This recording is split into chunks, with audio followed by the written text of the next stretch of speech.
Space did not usually keep secrets for long. Metal drifted, radio waves leaked, and old wrecks always washed up on someone's scanner sooner or later. But there was one stretch of stars past the outer rim where nothing ever came back. Traders called it the dead zone. Pilots told stories about it to scare new recruits. Everyone agreed on one thing: humans used to live there, and now they did not. Dara Voss did not believe in ghost stories. She was a scout commander for the Thren Ascendancy, and her job was simple: fly to the edge of the dead zone, check for pirates or debris, and fly back before her shift ended. She had done this patrol 11 times before. It was always the same: empty rock, empty dust, empty sky. This time was different. Her console blinked with a signal she had never seen before. It was not a distress call. It was not a beacon from any known trade route. The system flagged it under an old, almost forgotten category: human, extinct class. Her crew went quiet when the words appeared on the main screen. Nobody on the ship had ever seen that tag light up before, not in real life. "Confirm the source," Dara said, keeping her voice steady even though her hands were not. The navigator ran the scan twice. Both times it came back the same. The signal was coming from a small, buried relay hidden under layers of rock and dust, deep inside the dead zone. It had been there for a long time, untouched, until something inside it woke up on its own. Nobody had sent a command to activate it. It had simply turned on, like an old clock finally striking the hour it was built for. The crew debated what to do. Some wanted to leave immediately and report it. Others wanted a closer look, curious about a mystery none of them expected to find on a routine patrol. Dara made the final call. They would move closer, carefully, and record everything. As they approached, the relay sent one final burst of data before falling silent again. Most of it was scrambled, damaged by 2 centuries of exposure to radiation and cold. But one fragment survived clearly enough to translate. It was short, only a handful of words, and none of the translation systems on the ship could make full sense of it. The closest guess the computer offered was a phrase that roughly meant "still here." Dara stared at those 2 words for a long moment. She had grown up hearing that humans vanished because they destroyed themselves, or fled beyond the galaxy in shame, or simply died out from disease and hunger after losing their war. Nobody in her lifetime had ever suggested they were still here, waiting.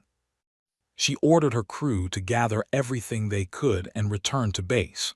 Whatever this was, it was not her decision to make alone. Back on the Ascendancy capital, the report landed on the desk of a council already busy with 100 other concerns. Trade disputes, mining rights, minor border disagreements between neighboring worlds. A single, unclear signal from a dead relay in an empty stretch of space did not seem worth much attention. In the council chamber, generals and diplomats from several allied species argued over budgets and old grievances. When Dara's report was finally read aloud, most of the room reacted the way she expected. A few officers laughed. One elder diplomat rolled her eyes and said humanity was a story parents used to keep children from wandering too far from home, nothing more. A general suggested the relay was simply an old automated system with a broken timer, nothing sinister, and certainly nothing worth diverting resources to investigate further. Only one person in the room did not laugh. An older archivist sitting quietly near the back listened to every word of the report twice. He did not speak up. He simply wrote something down in a small notebook and kept it to himself. The council moved on to other matters. The report was filed away, marked low priority, and mostly forgotten by everyone except Dara and the archivist. But far beyond the edge of anyone's sensors, past where any Ascendancy scanner could reach, something was moving. It did not broadcast a signal. It did not announce itself. It simply drifted through the dark, patient and silent, exactly the way it had been trained to for the last 200 years. Dara noticed it only once, for less than a second, as her ship turned to head home. A shadow crossed a distant field of stars, too smooth and too deliberate to be a rock or a piece of debris. She blinked, and it was gone. She almost dismissed it as a trick of the light reflecting off her own viewport. Almost. But that night, back at her station, she pulled up the old recordings of the relay's final transmission and played the two translated words again. Still here. She did not report the shadow. She was not sure how to explain something she had seen for less than a heartbeat, something that left no trace on any scanner. But she saved the recording quietly in a private file only she could access. Somewhere far beyond the dead zone, the silence that had lasted 2 centuries was beginning, very carefully, to end. Rumors travel faster than facts, especially in places where facts are hard to find. Within a few short weeks, whispers about the strange signal from the dead zone had spread far beyond the council chamber where the report had been filed and forgotten. Traders repeated it over drinks. Cargo pilots swapped versions of the story on long hauls, each one adding a little more mystery than the last. One version of the rumor reached a small, cluttered office buried in the lower levels of the Ascendancy's central archive. It belonged to Petrus Ilan, a historian nobody had taken seriously in years. Petrus had spent most of his career studying the old war against humanity, a subject most of his colleagues considered closed, finished, not worth further study. He disagreed, and it had cost him nearly every position he once held.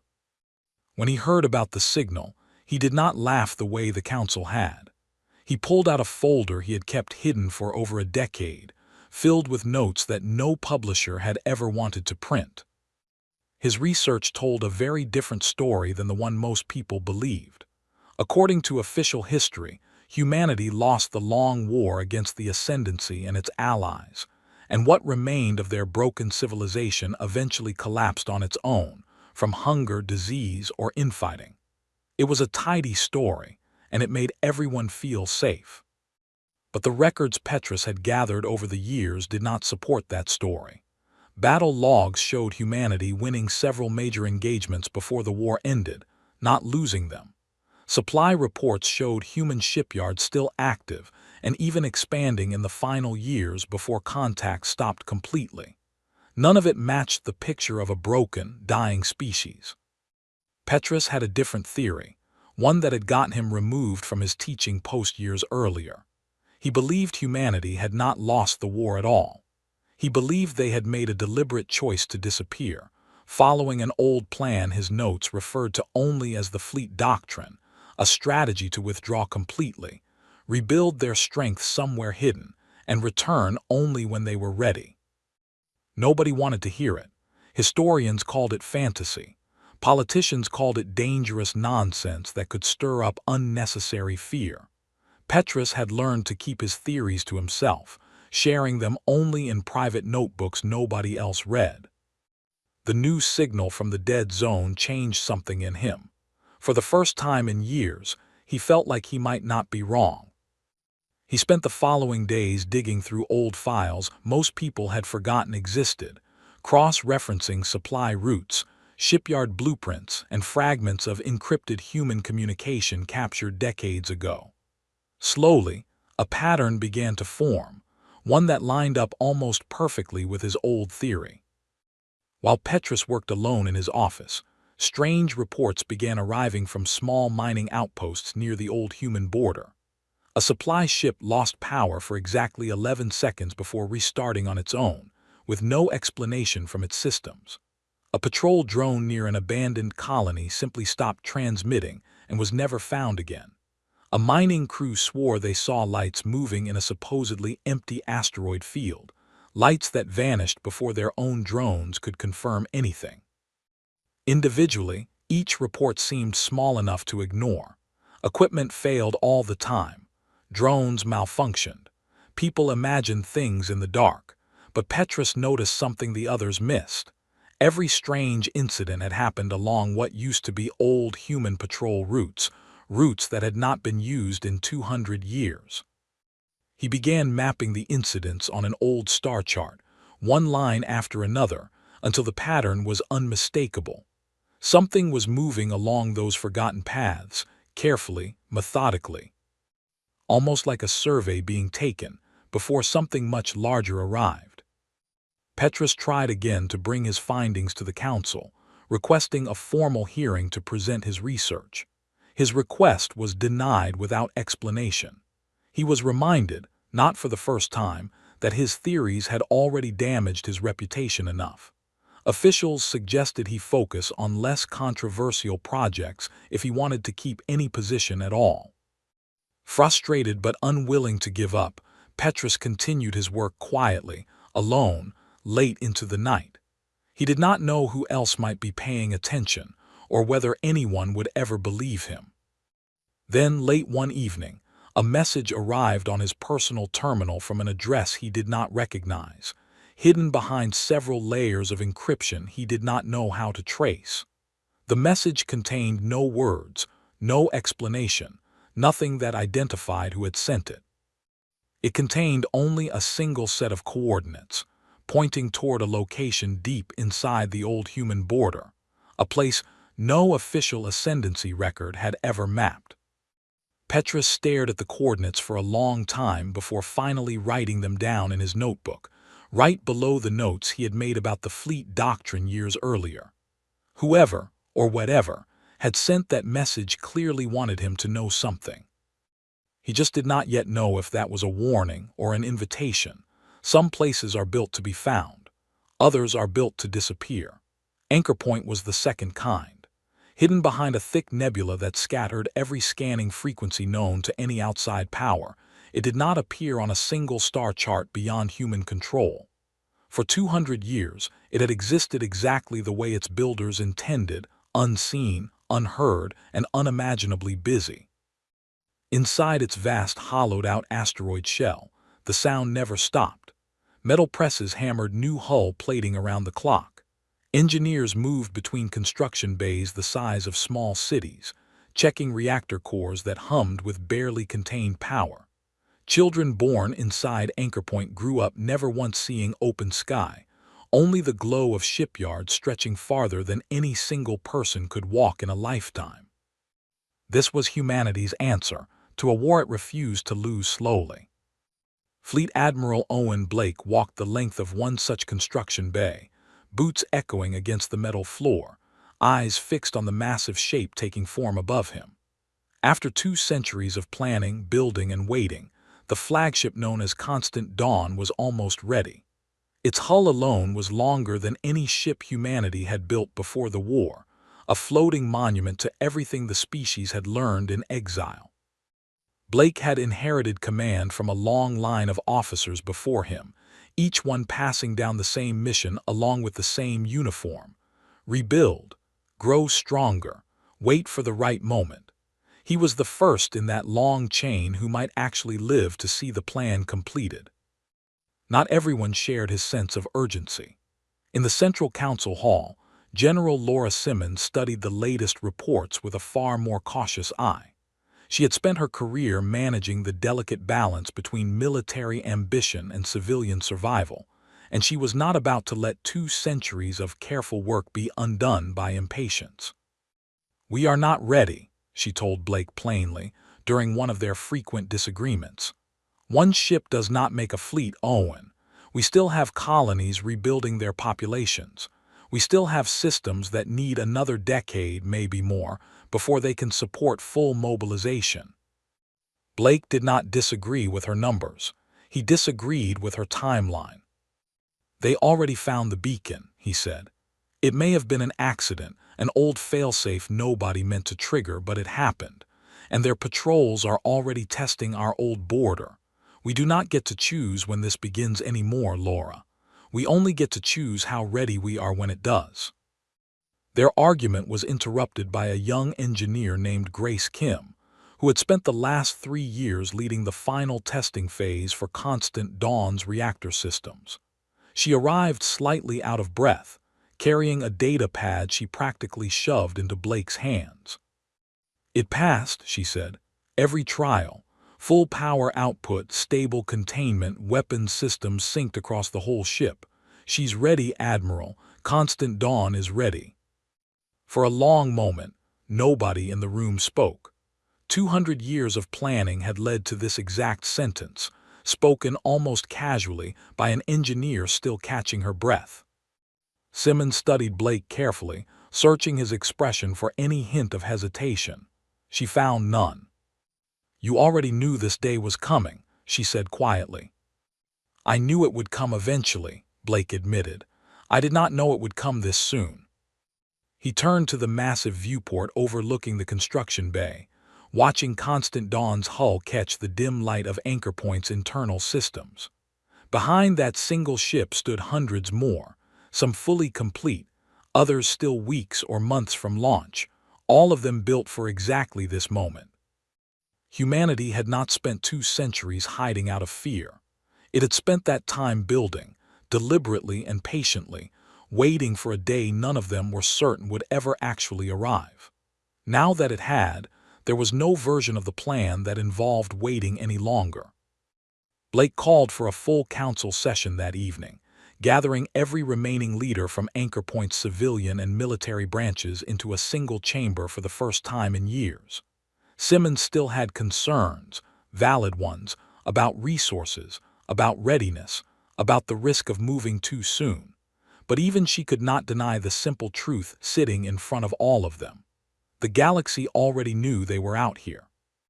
Waiting any longer would only cost them the one advantage they still had left, the choice of when to reveal themselves. By the end of the session, the decision was made. Every ship still capable of flight would be recalled from its testing routes. Every dormant colony hidden along the old human border would receive the activation signal they had waited 200 years to hear. The fleet doctrine, planned by leaders long since gone, tested by generations who never lived to see its completion, was finally moving from theory into motion. Admiral Blake gave the final order himself, standing in the same construction bay where Constant Dawn towered above him, her hull nearly finished, her crew already boarding for the first time. The fleet would move at dawn. News of strange incidents near the old human border eventually grew too large for the Ascendancy Council to keep ignoring. Reports piled up faster than officials could dismiss them, until finally, reluctantly, someone was ordered to go and put an end to the mystery once and for all. That someone was Commander Victor Lang, a decorated officer known for his confidence and his short patience for anything he considered superstition. When the assignment reached his desk, he read it twice, unimpressed. Pirates, malfunctioning relics, overreacting mining crews seeing shadows where there were none. He had handled 100 assignments like it before, and he expected this one to end exactly the same way. He assembled a patrol fleet of 6 heavy warships, more than enough firepower for whatever minor threat waited along the old border. His crew joked about the mission during preparation, calling it a ghost hunt, betting on how quickly they would find nothing but empty rock and outdated equipment. The fleet left Ascendancy space 3 days later, moving steadily toward the edge of what used to be human territory. For most of the journey, nothing unusual appeared on any scanner. Lang began to relax, confident his instincts had been correct from the start. Then, without warning, every ship in his fleet lost long-range communication at once. It happened too smoothly to be a malfunction. One moment, every channel functioned normally. The next, silence, as if something had reached out and gently closed a door between his fleet and the rest of the galaxy. Lang ordered a full diagnostic. Every system reported normal function. There was simply nothing to communicate with beyond his own ships anymore. Before he could decide how to respond, his sensors picked up a single contact ahead, small, unarmed as far as any scan could tell, sitting motionless directly in his fleet's path. It was a single scout ship, sleek and unfamiliar, its design matching nothing in any Ascendancy database except one old, half-forgotten classification buried deep in historical archives. Human. Lang stared at the readout for a long moment before ordering his fleet to hold position. Whatever this was, 6 warships against one small scout should not have felt like a difficult decision. Yet something about the way the ship simply waited, calm and unhurried, unsettled him more than he wanted to admit. A channel opened between the two fleets, not from Lang's side but from the Scout itself. A calm voice spoke through the static, offering a short, formal message. This region remained under human observation. The Ascendancy fleet was advised to withdraw peacefully. The message was polite. It was also, in Lang's opinion, absurd. He laughed, more out of disbelief than amusement, and ordered his fleet to open fire, expecting the single scout to be destroyed within seconds. It never happened. The scout moved before his weapons even finished charging, sliding through space with a precision none of his pilots could track properly. Instead of returning fire with force, it targeted 3 of his ships with short, controlled bursts aimed only at engines and weapon systems, disabling them without a single hull breach. Within less than 2 minutes, half of Lang's fleet drifted powerless in open space, their crews shaken but alive. The remaining 3 ships hesitated, uncertain how to respond to an enemy that could have destroyed them outright but chose not to. The scout ship repeated its earlier message once, calmly, without any hint of anger or urgency, before turning and retreating back into the dark, vanishing from every sensor as smoothly as it had appeared. Lang sat in stunned silence, staring at the wreckage of his own confidence more than the wreckage of his ships. This had not been a lucky pirate ambush or a malfunctioning relic. This had been restraint, deliberate and controlled, from a single ship that could have easily done far worse. News of the encounter reached Ascendancy Command within hours, spreading through official channels far faster than anyone could contain it. The council that had laughed off Dara Voss's original report weeks earlier now found themselves scrambling to understand exactly what they were dealing with. Far away, in his small, cluttered office, Petrus Ilan received the same reports through channels he still had quiet access to, despite his damaged reputation. He read every detail twice, then sat back slowly in his chair, staring at the notebook still open on his desk beside the mysterious coordinates he had received weeks earlier. He had spent years insisting that humanity never truly lost the war, that they had simply chosen to disappear and rebuild. Nobody had believed him. Now, reading the report of a single scout ship calmly disabling half a modern warfleet without killing a single crew member, he finally allowed himself to say quietly, to an empty room, what he had believed for a very long time.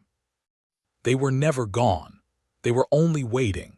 And if this was merely their scout, Petrus did not want to imagine what the rest of their fleet might look like.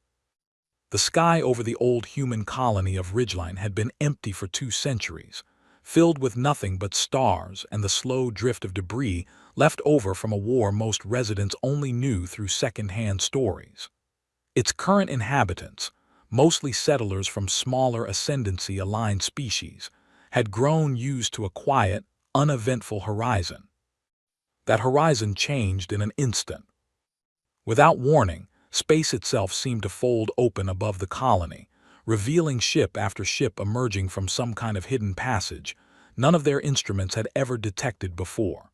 Within minutes, the empty sky filled with hundreds of vessels, arranged in formations too precise and too vast to belong to anything but a single, unified force. Word spread through every connected system within hours.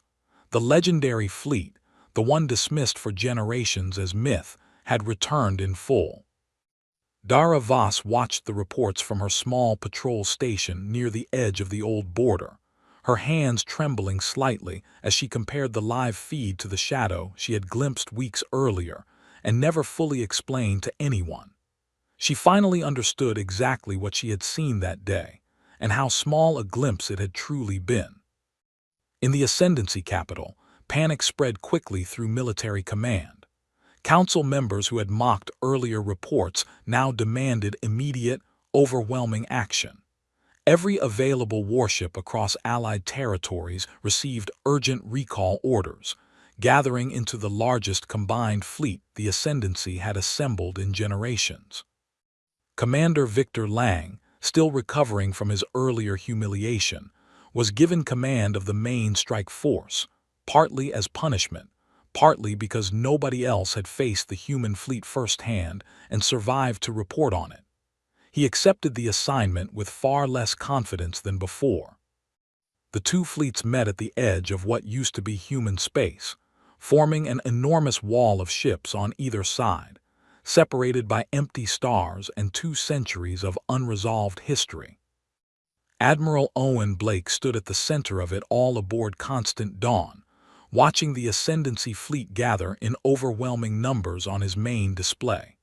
His officers waited quietly for the order to engage, tension thick across the entire bridge. "They outnumber us 3-1, reported one of his officers. "They always would have," Blake replied calmly. "Numbers were never going to be our advantage. Hold formation." The battle began the moment Lang's fleet opened fire first, unwilling to wait and risk losing whatever advantage surprise might still offer. What followed was unlike any engagement recorded in Ascendancy military history. Human ships moved with a level of coordination that made the much larger Ascendancy fleet look disorganized in comparison. Weapons fire that should have overwhelmed smaller numbers instead met precise, layered defenses. Entire formations of enemy ships found themselves boxed in, engines disabled, weapons systems knocked offline, without the widespread destruction anyone expected from a species supposedly returning for revenge. Blake gave repeated orders throughout the battle, each one emphasizing restraint over annihilation. Disable, don't destroy. Contain, don't kill. His crew followed the orders precisely, even as tempting opportunities for far greater damage appeared again and again on their tactical displays. Lang watched his own fleet crumble around him, not through slaughter but through careful, deliberate dismantling. Ship after ship drifted powerless into open space, crews shaken but alive, weapons silenced but hulls intact. It was, in its own way, more unsettling than outright destruction would have been. This was not a fleet fighting for survival. This was a fleet demonstrating exactly how thoroughly it could win if it chose to. At the height of the battle, with victory clearly within reach, Admiral Blake did something none of the watching Ascendancy officers expected. He ordered a full ceasefire from his own side and opened a direct channel to enemy command. "This does not need to continue," Blake said simply, his voice carrying across every surviving Ascendancy ship still able to receive transmissions. "We are not here to finish an old war. We are here because it never truly ended, and pretending otherwise has cost both our peoples enough already." Silence followed his message for several long moments. Lang, staring at the wreckage of his own command, finally gave the order to stand down, unwilling to risk further losses against a fleet that had already proven it could have destroyed them completely and chose not to. News of the ceasefire reached the Ascendancy capital within minutes, arriving alongside footage of the battle that left even the most skeptical council members speechless. The legendary fleet was no longer a myth used to frighten children. It was very real, and it had just proven in the clearest way possible that its return was not driven by vengeance. It was driven by something the Ascendancy Council would now be forced to sit down and understand properly for the first time in 200 years. Peace does not usually arrive all at once. It arrives in small, careful steps, most of them far less dramatic than the battle that makes them necessary. In the days following the ceasefire near the old human border, that slow, careful process began in a quiet meeting room far from any battlefield. Representatives from both sides gathered around a long table inside a neutral space station, chosen specifically because it belonged to neither the Ascendancy nor humanity. Admiral Owen Blake and General Laura Simmons represented the human delegation, their expressions calm but watchful. Across from them sat a group of Ascendancy officials, including a noticeably humbled Commander Victor Lang, whose earlier confidence had been thoroughly replaced by careful respect. To the surprise of nearly everyone present, One additional guest joined the human side of the table. Petrus Ilan sat quietly near the end, still adjusting to the fact that the very theories which had cost him his career were now being treated as essential background for the entire negotiation. "You were right," Simmons told him privately before the session began, "about all of it." Petrus offered a tired, slightly disbelieving smile. "I know. I just never expected to live long enough to say that out loud in a room like this." The negotiations themselves moved slowly, filled with long pauses, careful translations, and moments of visible discomfort on both sides. Humanity's delegation explained, in full detail for the first time, exactly what had happened after the original war ended. They had not lost. They had chosen to disappear, recognizing that continuing the fight as it stood would have slowly worn their species down through attrition, even if they won individual battles along the way. Instead, their leadership made the difficult decision to retreat entirely, hide behind technology capable of masking their location, and spend generations quietly rebuilding, planning for a return only when they were strong enough to negotiate from a position that could not be ignored. It was not a story built on vengeance. It was a story built on patience. The ascendancy delegation struggled, understandably, to fully accept this version of events. 2 centuries of believing humanity extinct or defeated had shaped everything from their military doctrine to their casual assumptions about galactic history.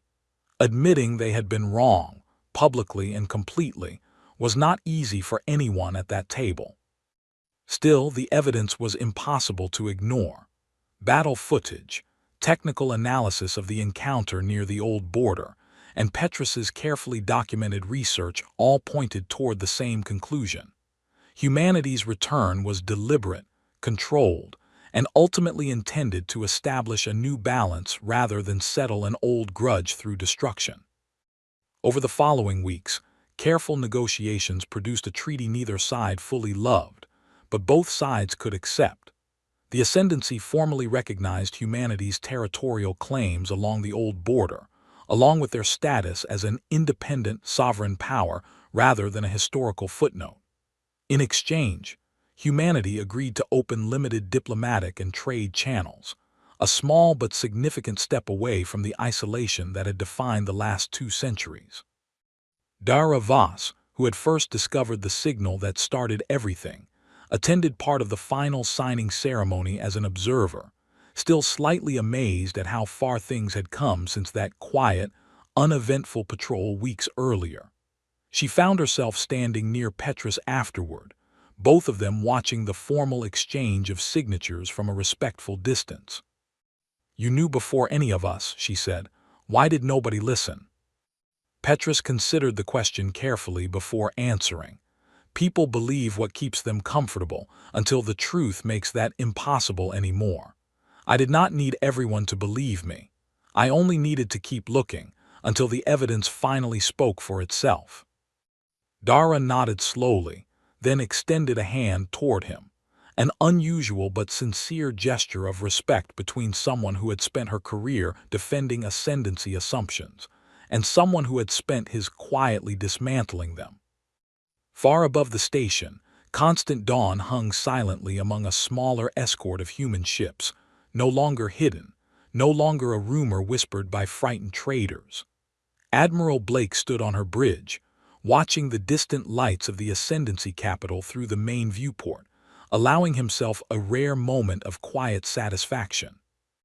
200 years of patience had finally paid off, not through conquest, but through a return on humanity's own terms, strong enough to be respected, careful enough to avoid needless destruction. As the treaty ceremony concluded and diplomatic channels formally opened for the first time in generations, whispers began circulating once again among traders and travelers across the wider galaxy, though this time the whispers carried a different tone entirely. If humanity had truly been hiding all along, quietly rebuilding behind old myths and forgotten warnings, perhaps other old stories deserved a second, more careful look as well. Blake allowed himself a small, quiet smile at the thought, then turned back to the long work still waiting ahead, rebuilding not just a fleet, but a place for humanity within a galaxy that had finally learned not to underestimate them again.